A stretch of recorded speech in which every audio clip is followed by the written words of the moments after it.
I woke up on ice-cold tiles, face down in a puddle of my own drool. The smell of bleach was suffocating. I remembered my name. I remembered I was 38. I remembered I was married. But everything else? Gone.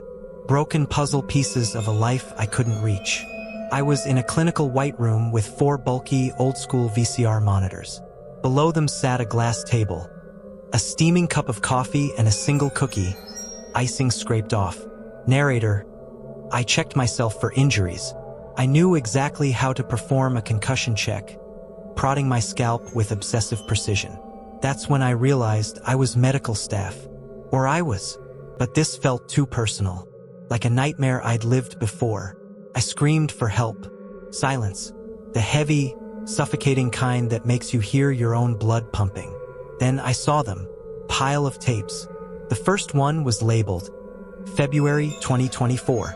The screens showed 10 teenagers in a room identical to mine. 5 boys, 5 girls. They were strangers to each other, wearing identical white clothes. I watched a blonde girl, I called her Sabrina, break down, throwing herself against the walls. I realized with a jolt of horror, this wasn't live. This happened a year ago.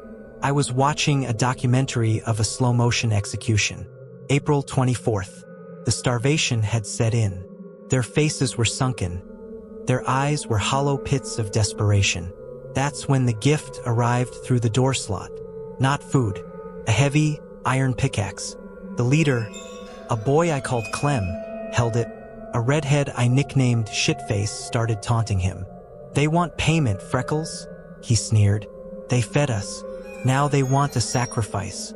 I nominate you. The lights cut out.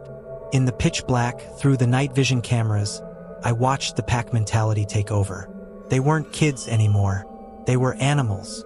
When the lights flickered back on, Clem stood over Sabrina. She was leaning on him for comfort.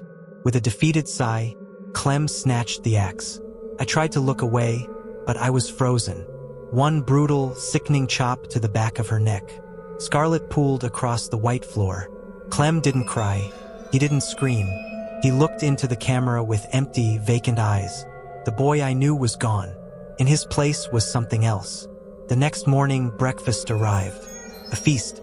Croissants, cupcakes, chocolate. The others gorged themselves in a feral panic. But Clem? He didn't eat. He crawled to Sabrina's body. He soaked his hands in her cooling blood, walked to the stark white wall, and used her as paint.